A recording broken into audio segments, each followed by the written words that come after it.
You have something special. You have greatness in you. Hello, I'm Les Brown, and I have a special guest, and he's full of greatness. Let the record show. He's the author of an incredible book, Blind Ambition: How to Go from Victim to Visionary. Chad E. Foster.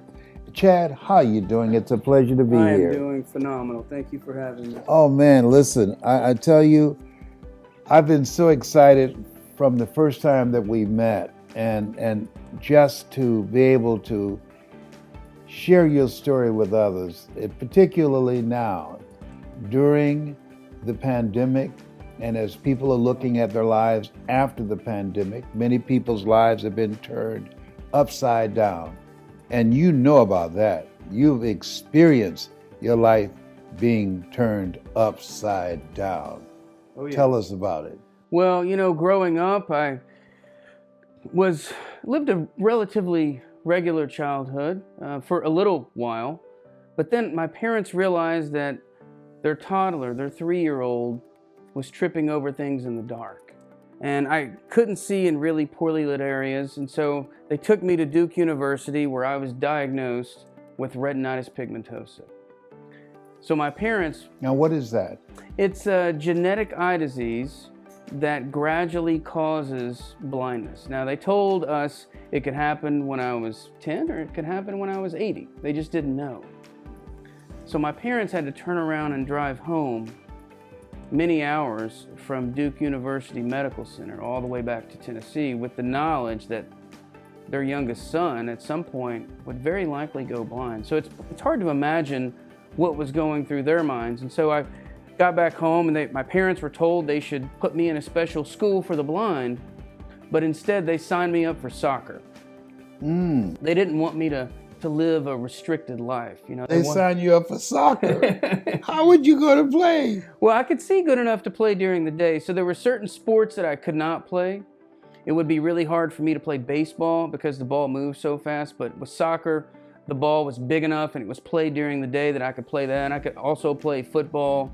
I played basketball, ended up wrestling in high school, started weightlifting and things like that. But then when I was in college, the doctor's predictions started to come to fruition. So my eyesight really began to fade when I was in college. And it happened, I had to get a medical withdrawal from my classes. I wanted to go into the medical field because I wanted to help other people. But then after going blind, I wasn't even sure if I could help myself. Yes. So going blind, how did you cope with that? That really was disruptive. A lot of people are going through major disruption, losing their homes, going through foreclosures, going through divorce, all types of things right now. How did you handle that? Well, at first, it was a very challenging period for me, as you can imagine. We ask kids all the time, what do you want to be when you grow up? And none of them, and I mean none of them, said they want to be a blind person. Right. Right. So I had to reimagine what my vision was for myself. What did I want to be based on my new circumstances? That is key. What I want to be given my new circumstances. Wow. Yeah, certain things you just can't change. And we just have to accept sometimes there are facts that we'll never be able to change. I was blind and there was nothing I could do about it. At 21 years old, I knew that I was going to be blind for the rest of my life, maybe about another 50 years. So feeling sorry for myself for about another 50 years meant, that was a whole lot of sorry. So only you would come up with that. Yes, okay, yes. But I didn't want to, I knew I was going to be blind. That was a given. But I didn't want to be blind and bitter. You see, the blindness was guaranteed, but my attitude was up to me. I could sit around and feel sorry for myself, but that wouldn't change a thing. Yes. So I decided to learn how to move towards acceptance towards the things that I couldn't control, the very thing I couldn't control, my blindness. And a lot of that gets down to how do we visualize greatness in our circumstances? And once we can start to visualize a bold and inspiring vision of greatness for ourselves that includes things in our life that we're not so crazy about. For me, it was blind, but I couldn't change it. So how could I make blind look good? Oh, you want to make blind look good. I did. Because Yeah. otherwise, how do you get excited to take that next best action, right? You've got to figure out, what is my vision of greatness for my situation? And once you paint that picture for yourself, then that starts to motivate you to take some actions. Now, you went to school. You went to Harvard. I did, yeah, I did. I had the benefit of going to Harvard Business School. Yeah, I went through my corporate career. So when I went to University of Tennessee, I went blind and I had to relearn how to learn without eyesight. And it turns out I was a better blind student than sighted student. I made the dean's list for the first time, made straight A's from that point forward, and I went on to work for a top consulting firm. So maybe I should have gone blind sooner. When you went blind? After I went blind, yeah. So maybe I should have gone blind sooner. And you're an adventurous person. He skis also. You a black diamond skier? I am, yeah. I started skiing several years ago, and I didn't know how to ski before, but a friend of mine called me up and said, you know, Chad, they have a program out here in Aspen called Challenge Aspen, and they help people ski who have disabilities. And I said, you know, it just doesn't sound like a great idea, me going down a mountain without being able to see. Yeah. I'm an adventurous person, but that sounds a little gutsy. So I ended up looking into it. Next thing I know, I'm on the mountain. Yeah. And I'm getting comfortable with the idea that I'm strapping these skis to myself. And I started on a bunny slope. But wait a minute now. Going up, they said they were giving people some precautions in terms of the height. Yeah. Going up. And people had to get adjusted to how high things were. Yeah. But you didn't have to make any adjustment. No, the height did not intimidate me in the least. Because you couldn't see it. Yeah, a lot of people get terrified when they look downhill from 13,000 feet. Yes. It doesn't faze me. I just don't see what the big deal's all about. Only Chad, let the record show. So while they're shaking in their boots, you say, what's up? Well, and how much does that happen in our daily lives? If you think about it, we all need a bold vision of greatness to inspire us to take action. But if we're focused on the big, scary goal during execution, it can prevent us from taking action. It can prevent us from taking that next best turn. So we all want a grand vision of greatness in our lives. But if we're so focused on that big, grand vision while it's time to execute, while we're on the mountain, then we never take that next best turn, that next best action. So in that regard, not being able to see gives me a big advantage while I'm on the mountain. And so what did you discover about yourself when you went through that experience, and how did people react to you? Because you were listening and other people were getting instructions about how frightening it was going to be once they got up there. Yeah. But what did they say to you, or did you ask them any questions? Well, I think the lesson that I learned was sometimes what our eyes tell us can do us a great disservice. A lot of people would get out there on the mountain and they're so terrified by what their eyes are telling them that they're too scared to take the next turn. My blindness gave me an advantage because I wasn't intimidated by what my eyes were telling me. I didn't look at the mountain top to bottom and say, you know what, I have to ski down this incredibly huge and treacherous mountain. I just said, I have to make the next left turn. That's all I've got to do is make a left turn, and then a right turn, and then a left turn. My blindness made me break down that black and even double black diamond down into bite-sized steps, which is that next best turn, which I think that's something we can all take away for our own lives. We all want these big goals in our lives. Yes. But if we can't break it down into bite-sized steps, then we won't take that next turn. So when you look at your life now, you were a better student once you turned blind. You are a very talented skier. What else have you done that people would be amazed at since you've gone blind?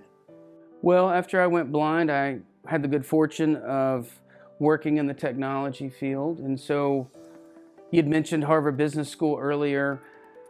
I had brought in as a financial strategist and pricing strategist, I've got a bit of a talent for pricing strategy and financial modeling and winning multi-billion-dollar deals. So I was at a large IT company, and My pricing decisions and strategies had brought in over $45 billion in contracts. And they asked me what they could do for me. And for some crazy reason, I said, send me to Harvard.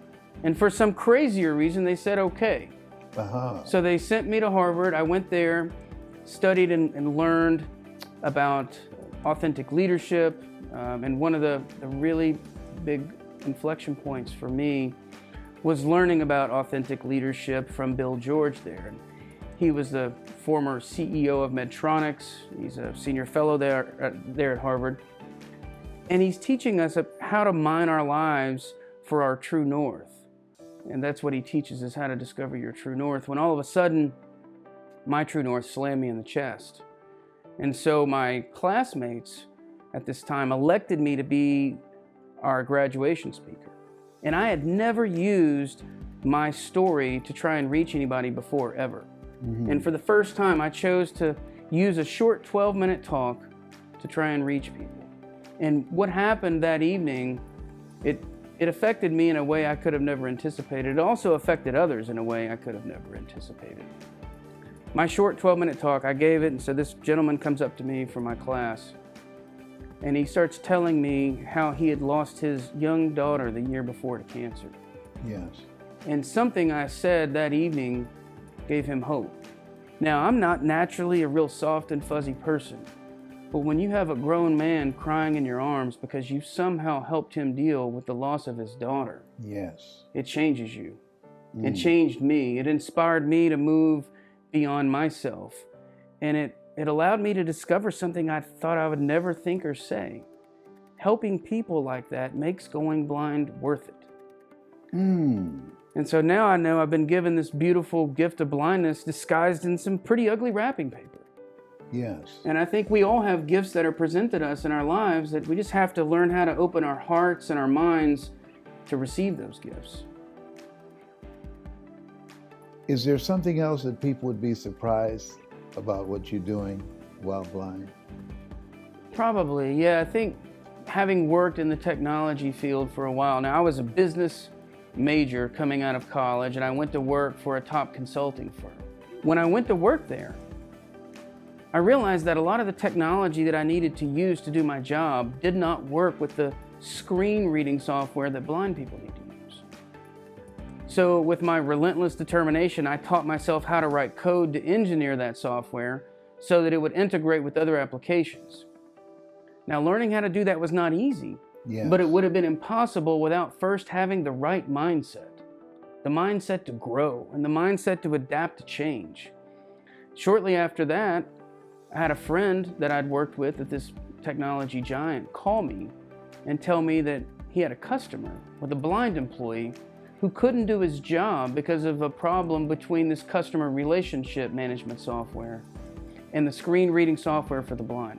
So I built a software solution that allowed these two programs to talk to one another. Wow. So that this guy could do his job. Now, a Silicon Valley giant said it couldn't be done, but I'd already done it. Whoa. So sometimes I think what other people tell us what can be done can bias us. I didn't know that it was supposedly impossible to do this. I just knew that this guy needed a way to do his job. And so I applied myself in a few months. I had him up and running, and the next thing you know, Oracle is referring business my way. Wow, so you figured it out. I did, yeah. When you wrote the book, Blind Ambition, how to go from victim to visionary, and your life is an example of that. You're not just a messenger, you are the message because you are a visionary. What did you have in mind when you wrote the book? Well, I really wanted to help people learn the things that I've learned without having to go through what I've gone through. I've learned a lot about resilience, determination, being accountable to yourself and the people around you, daring to be great, because if you never dare to be great, you'll always be mediocre. You've got to take some chances. And so how can you cultivate the right mindset so that you see yourself in the right light? You know, the stories we tell ourselves is who we become. How you see yourself is who you will become. You can You can say that, poor me, I'm a victim, and you can see yourself as a victim, and that's who you're going to be. You can, in contrast to that, you can see yourself as a visionary, and you're going to make some situation look good, whether it's blindness, whether it's the loss of a job, the disruption that we've all seen with the pandemic. If you can visualize how to make it look good and have the right mindset and determination and hold yourself accountable to get there, then that's who you can be. So I really hope people can look at the book, read the book, and start to understand that the facts of our situation is far less significant. All of the facts are far less significant than the stories we choose to tell ourselves and how we choose to narrate the situations of our life to ourselves. Not everybody goes blind, but everybody's facing something, and that something is significant to everyone. And so we have to be very intentional about how we choose to narrate those situations to ourselves so that we can choose how we see ourselves and be intentional about how we show up. Because at the end of the day, every person will become the stories that they tell themselves. Where do you get this mindset, this growth mindset? Where do you pick that up in life? Who has been the greatest influence in your life? My mom, for sure. What's her name? My mom is Peggy. And my mom, Peggy, she was versatile. Mm-hmm. She was our plumber. She was our electrician. Yes. She was our carpenter. She was our homekeeper. And she was our caregiver. And on top of all of that, she had a full-time job as a bookkeeper.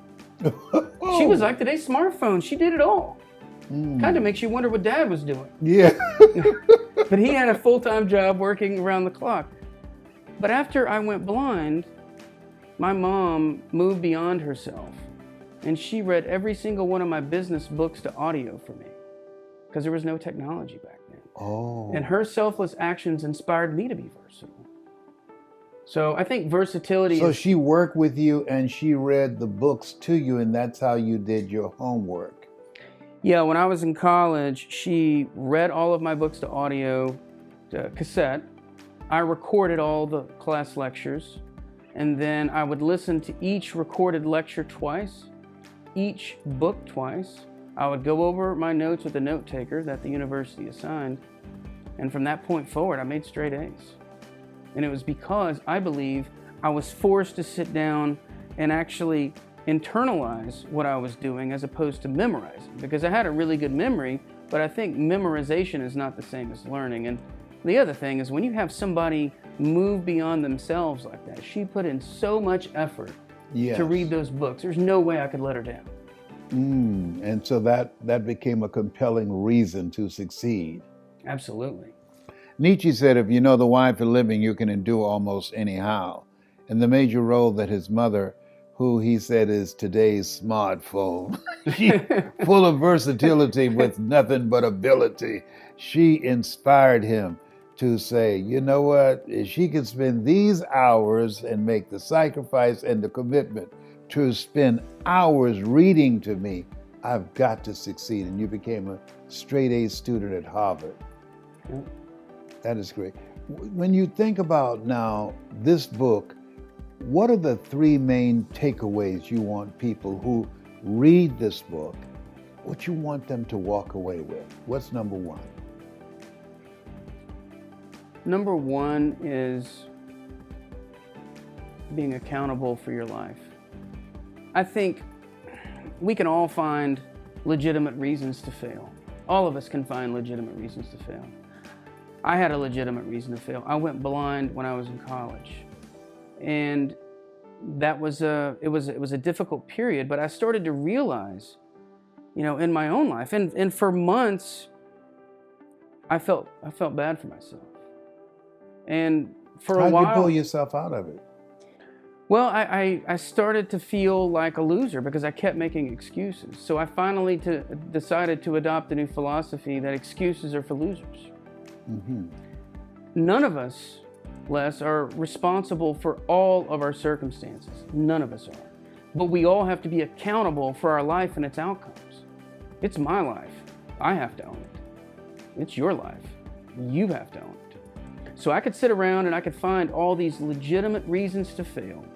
But if I don't get what I want out of my life, if I don't get what I want out of my life, I'm the one who loses. Years from now, when you look back on your life, how will you feel if you don't get what you want out of it? If you don't achieve your goals and your dreams?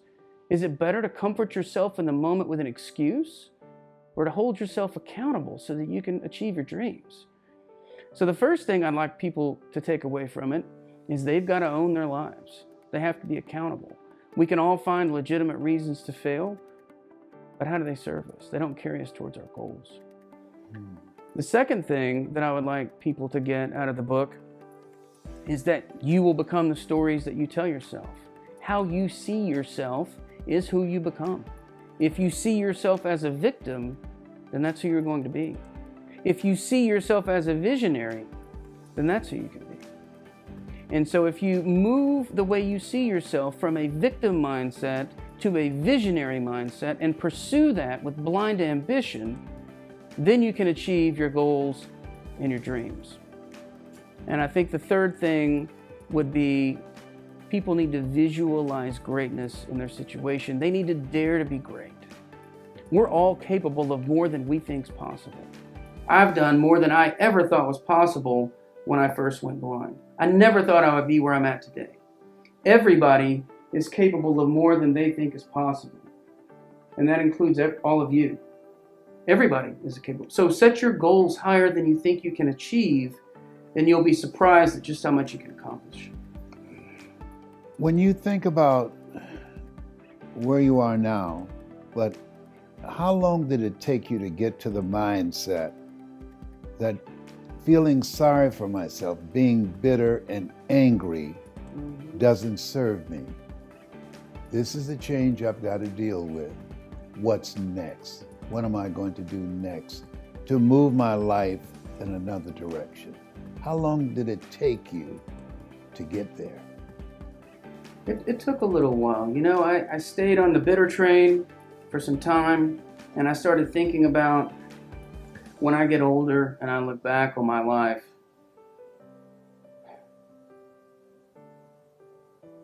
what am I going to say to myself? Am I going to be happy with the fact that I didn't get what I wanted out of my life, even if I had this thing that was presented me? I didn't ask to go blind. It just happened.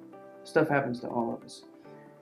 And so I started thinking about that, and then I went to Leader Dogs for the Blind, where I learned a whole lot more than just how to use a guide dog. I was 23 years old, and I rolled in there, and I was very bitter. It was poor me. And I get there, and all of a sudden, there are people around me who have it far worse than me. Some people had mental impairments, and they're also blind.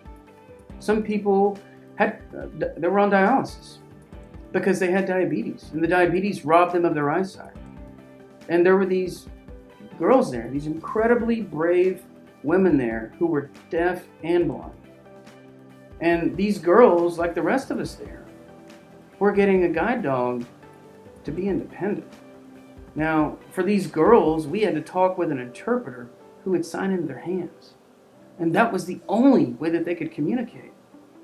Despite those incredible challenges, they were getting a guide dog to travel independently. So that was a real tipping point for me. I started to realize that happiness, it's not a feeling. Happiness isn't an emotion. It's a decision that you choose to make every single day when you wake up. You either choose to anchor yourself to the gratitude for the things that you do have, or you choose to focus on the things that you don't have. So at home, we teach our children this skill by having a nighttime session where we all share things that we're thankful for, because I'm convinced it's not happiness that brings us gratitude, it's gratitude that brings us happiness. Wow. That'll preach. Come on now. Wow. When you look at your life, you're married, you have children, you have a great career. What are you most grateful for? I have so much to be thankful for, to be honest. I think I'm probably most grateful for the the ability to choose a different path, because had I not chosen a different path when I was 21 years old, if I had chosen to play the victim, none of what you just said would be true. I wouldn't have my family. I wouldn't have met my wife. I wouldn't have a great career. I would have been somebody living in their parents' basement. My parents built this basement for me just in case I couldn't make it anymore. Unless I started thinking of that basement as the loser basement, and I vowed to never spend a day in it as long as I lived. But if I'd chosen to take that path, everything you just said wouldn't be true. So my life really took a completely different path when I decided that, you know what? Yes, Chad, you've been dealt a really difficult hand, but that's not going to change. You've got to figure out how to pivot from this. You've got to adapt, and you've got to make the best of it. Had I not made that, I wouldn't have my children, wouldn't have my wife, wouldn't have my career. My life would be totally different. And I wouldn't be happy with myself for choosing the path of least resistance. You know, it's not very often that the easy path is the right path. The hard path is the one that presents us the most opportunity for growth. A life without obstacles removes opportunity for growth. So if you're never getting out of your comfort zone, then you're not growing. I've seen from my own life that life begins outside of our comfort zone, and it's most rewarding when we're out of our comfort zone, when we're overcoming things that we didn't think we could. Just think about that, what he just said. Life begins when you are outside of your comfort zone, that when you face obstacles and you get to the other side of them, and being grateful for being here and the opportunity to take a direction with your life of not being bitter or feeling sorry for yourself or being angry, but finding a way to make what has happened to you work for you. There are millions of people right now who are feeling depressed, powerless, and helpless, and many suicidal and stressed out after losing their jobs, going through divorce, going through foreclosures.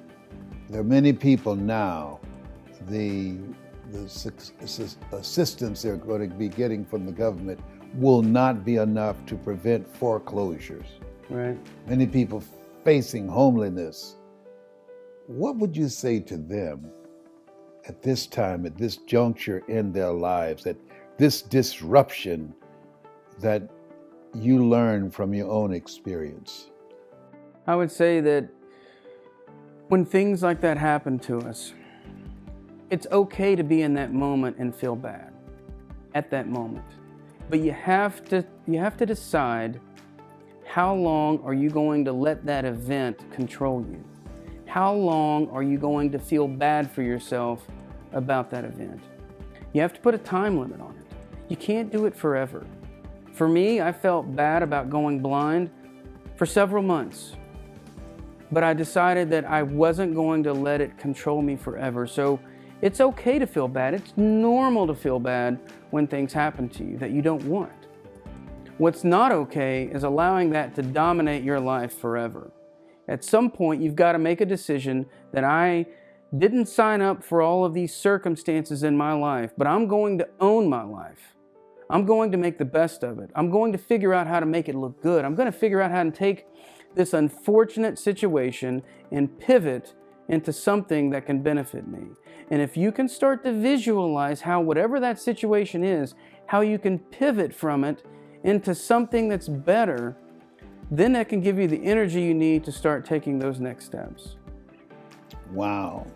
Blind ambition. How to go from victim to visionary. Chad E. Foster. He's a bad dude. Let the record show. And he's going to be speaking all across the country and around the world. And he has our stamp of approval. He's a part of our program, and we love you. I just love the fact that you are a perpetual student and you have a hunger to speak. Amen, and I to do. transform lives. Yes, sir. Thank you for the opportunity. Oh man, it's a pleasure working with you. I've enjoyed it. Yes, enjoyed it. excited. And he has a great sense of humor.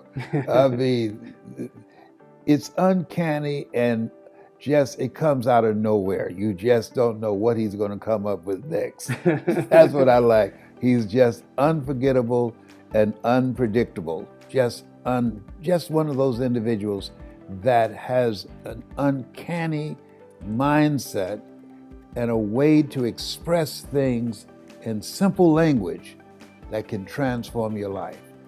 You have an organization or a business or a church that needs someone that can come in and speak from a place of authenticity, of faith and perseverance and determination.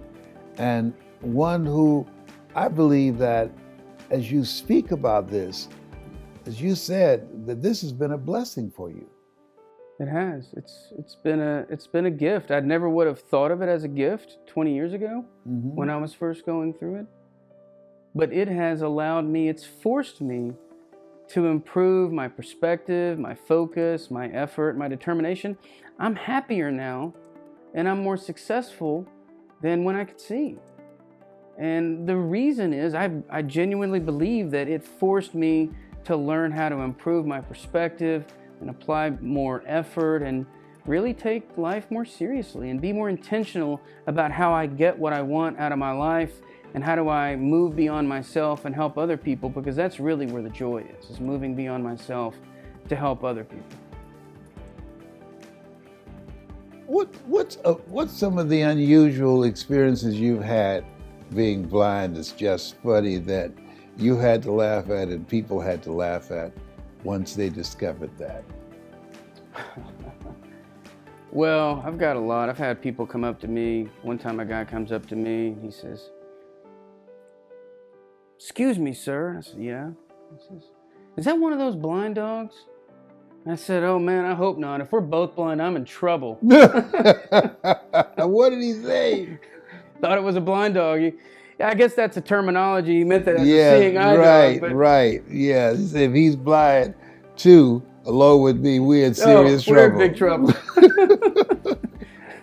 When you look at, there are people who are uncomfortable being around blind people. Yeah. Yeah. How do you take away that discomfort? Oh, I come in with a blind joke. It's the first thing I'm going to do.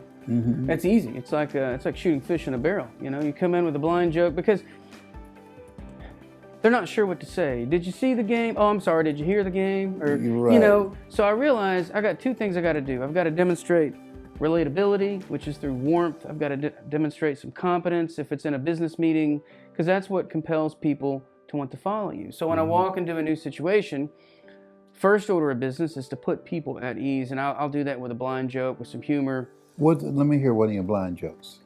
Okay, so I get into an elevator, right? It's a really crowded elevator, and I get in there with a 100-pound German Shepherd, and you can hear people go, and I say, "Don't worry, he hasn't bitten anyone in weeks." And they go, "Wait, weeks?" Yeah. What is that about, weeks? So that kind of eases the tension, and yeah, I walk into a room, and if I need a place to sit, right? Sarge will put his head in somebody's lap, you know, looking for a place to sit, and you know, I'll say, "Don't worry, the wolf dog hasn't bitten anybody in a while." And they get sometimes they laugh at that, and sometimes they run, but usually when Sarge wants a seat, he gets a seat, you know. Yes. If he's demanding a seat, people will give it up to him, but you know, you want people to feel comfortable so that you can, number one, humor makes you relatable, and it signals to people, especially a blind joke. When I tell a blind joke, I'm in a business setting and we're in the boardroom, and I walk in there and I say some blind joke, depending on the context, and people go, "Wow, this guy's dealing with a really serious situation, and we're dealing with a really serious business matter. But he's got enough versatility to have fun with this very serious situation that he's facing. He doesn't take this situation too seriously." It sends a message to them that, look, I can have fun with it. I'm not so stuffy about it that I can't have a little fun along the way. And I think people really appreciate and respect that, because it puts them at ease, and they see, okay, this guy, he's not so uptight about his own situation, that we can talk about it, and it disarms people. Mm-hmm. And I do that whether I'm in the boardroom or whether I'm on stage, because I realize I've got some content that's pretty heavy. I've got some heavy content that you need to hear, that they need to hear. And the only way that they can really hear it is if they open up. And I can get them to open up with a little bit of humor. So try to come in the back door with a little bit of humor. Mm-hmm. What about Sarge? How long did it take you to create a strong relationship with Sarge? It took probably about 9 months to a year, strong relationship, to where he knows what I want him to do before I even tell him. That's what I mean strong. So if you think about it, you've got a dog leading you around, right? Right. And I'm holding him with my left, and that's the master's position. I grab the harness. Now, before I move, I need him to know which way I want to go. Is it left? Is it right? Is it straight? And this is, picture a hallway. Yes. With doors in every direction and hallways going in multiple directions. How does he know which way to go? Is it just verbal?